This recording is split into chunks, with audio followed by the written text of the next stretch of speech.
Welcome in, everybody. My name is Kyle, and in this brief mobility routine, we'll work through a number of different areas of the body, trying to build some strength, get everything moving, hopefully have you ready to go and take on the day and activities you have ahead of you.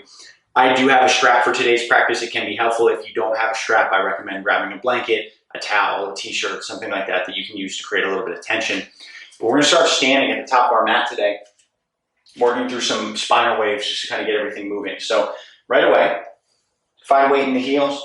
We're standing up tall. And then my first action is to drop my chin in towards my chest. You'll notice that the spine rounds at the back of the neck here a little bit. And I'm going to try to keep rolling down the spine here, one vertebrae at a time, as I kind of move into a forward fold from here.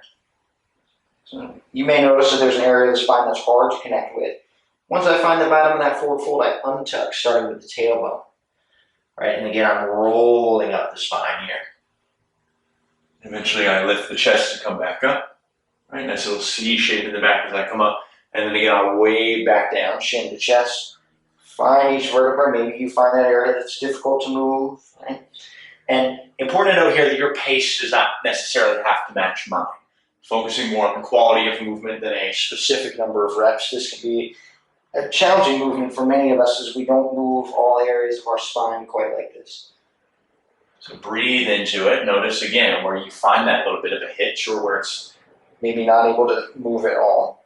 And just work in the range that you're comfortable. Rounding in, learning to segment. Just like that. Chin drops down. We'll do one more rep all together. And when you complete that rep, we'll meet standing at the top of our mat.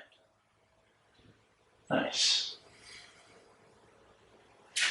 So same idea of segmenting the spine. We'll now work through this in our shoulders. So reaching the arms out to the side, let the palms face the ceiling. And what we're trying to do is move the arms in segments now. So keeping the palms, or the elbows rather, facing towards the ceiling, I'm just going to rotate my palms towards the floor. Then the arms, then my shoulders, and then the shoulder blades. And when you move the shoulder blades, you'll feel this kind of excess rounding in the shoulders. To come out of this, I know what's last is first. So I roll my shoulder blades back down the back. I rotate through the arms, and then carry that energy right out through the tips of my fingers. And we again continue just like that. Palms roll down. I round my shoulders in, right? Eventually letting the shoulder blades kind of pull me forward. And then shoulder blades pull down the back. I let my arms ravel out. And then even maybe I flex that pinky finger towards the ceiling a little bit, or the thumb towards the floor works as well. Kind of exaggerating that movement at the top. Rolling back through. Yeah. And then pulling shoulder blades down the back, rotating away. You may experience the same sensation that we did with the spine, where there's a particular area of the shoulder or the arm that's difficult to move independently. That's really what we're trying to figure out here, is like, where are these areas difficult to move, or maybe a little dormant, and can we breathe life into them? Okay. Next time we roll back through, let your right arm extend high. Left hand is going to reach down. The palm faces open on that left hand. So from here, I'm sliding my right hand behind my head, my left hand to my lower back. Now, I'm not making contact here. Both hands are hovering. And from here, I'm just waving the arms up and around, continuing to hover. Left hand, right hand never make contact, or they may, but we're trying not to make contact with the back of the head or with the low back. And again, you'll notice maybe one side of the shoulder blades is a little different than the other. Maybe it's harder to find the same range of motion. We all have these little asymmetries and little imbalances from side to side. Important not to judge that if that's what we're working towards here. Trying to stay up tall, trying not to arch the back to create space so we're not hovering. Good. And then when we are balanced with that movement from side to side, let the arms relax for a moment, shake out the arms, shake out the wrists, the hands, right? Can build up a little bit of lactic acid, a little bit of tension working through that. Grab hold of your strap, your towel, whatever you've got here. And then I'm taking my hands wide, pulling tension into the strap. So right away, it's like I'm trying to pull pinky edges of my hands away from each other. And now I'm flossing through the shoulders here, bringing the arms up. I may need to slide the hands a little wider to reach back into that shoulder extension. So just moving back and forth here, trying to stay upright. So notice I'm not trying to necessarily like really cheat into this by lifting or arching the back. We're trying to stay up nice and tall as best we can. Let this movement happen from the shoulders, even if I'm not able to go into like a full range of motion, right? I don't want to just kind of cheat into it. So find that natural range, work within it. And then eventually, by working within the range that we have, we'll build greater resiliency, more space than we have currently.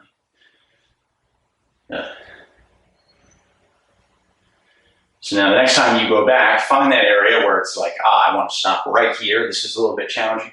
And just linger and breathe there for about 5 seconds.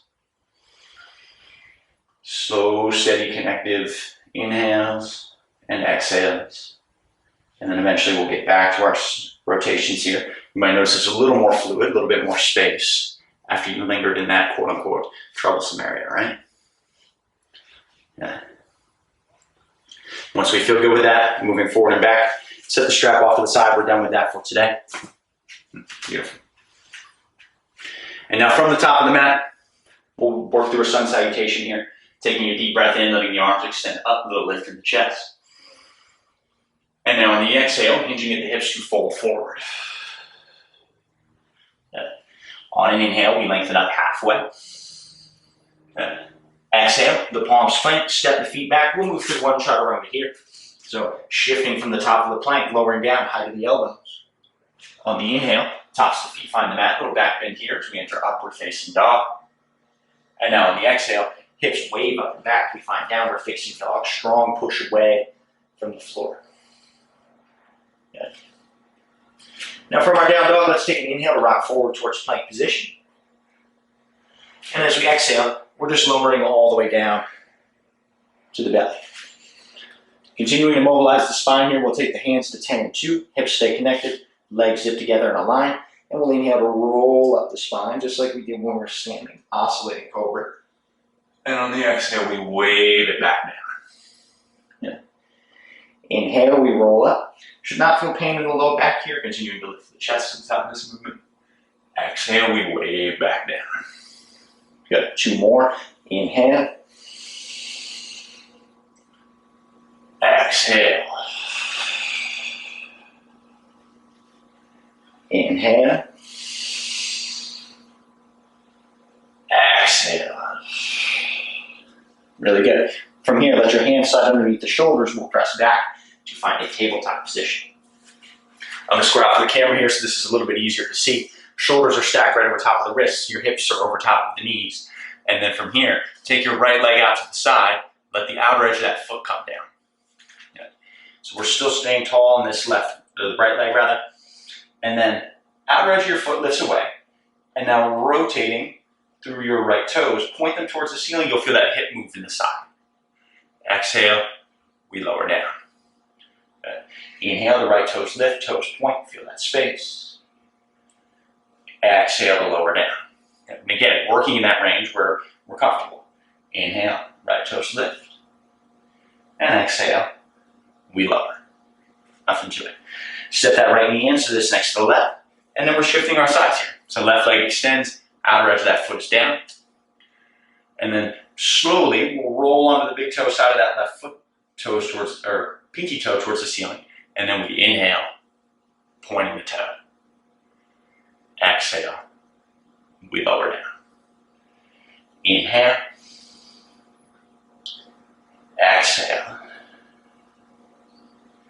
Inhale. Exhale. Beautiful. Nice and easy. Left foot steps in so this next to the right. Sit back on your heels. This can be an uncomfortable position for many. You can tuck the toes under, just like this. If it's easier, you can sit up onto a block or even tops the feet come down. Whatever allows you to feel comfortable here. When you're ready, we interlace the fingers in front of the chest, extend the arms out in front of you. Feel that pinky finger flex back towards the face. And then as we inhale, lift the chest, right? Gazing up at the back of the hands. And on the exhale, cactus the arms, pull the elbows wide. You feel space across your collarbones, elbows move towards your heels a little bit. Inhale, the arms re-extend, draw low belly in, right?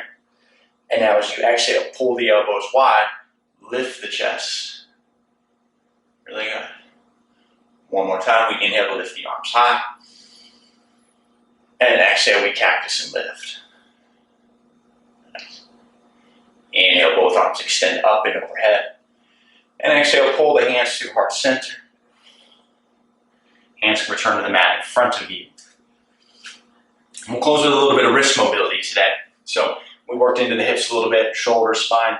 Often overlooked area is the wrist. So from here, I'm taking the back of my hand down, right? Just like this. I'm making a fist with the left hand and I'm placing it into that right palm. And now see my elbow rotate just like this. So I'm bending into the elbow here and then I'm wrapping it forward. Work in the range where it's comfortable, right? It does not need to be exaggerated in any one direction or the other, but you will feel sensation here. Wrapping and then rotating. So I bend the elbow here, I wrap forward, eye the elbow moving away from me. Just like this. Yeah. And then coming back through center this time, we'll just switch our hands. Take the opposite hand down, we'll make a fist with the other one, place it in the palm. And then again, it may be different side to side. Allow that to be the case. So my elbow swings wide, I create a little space, and as I come forward, I try to wrap the eye and the elbow away from me. Just like this, using that top hand as downward pressure so that this rotation is happening from the elbow, from the wrist, rather than me moving the hand or changing that pivot point. Really good.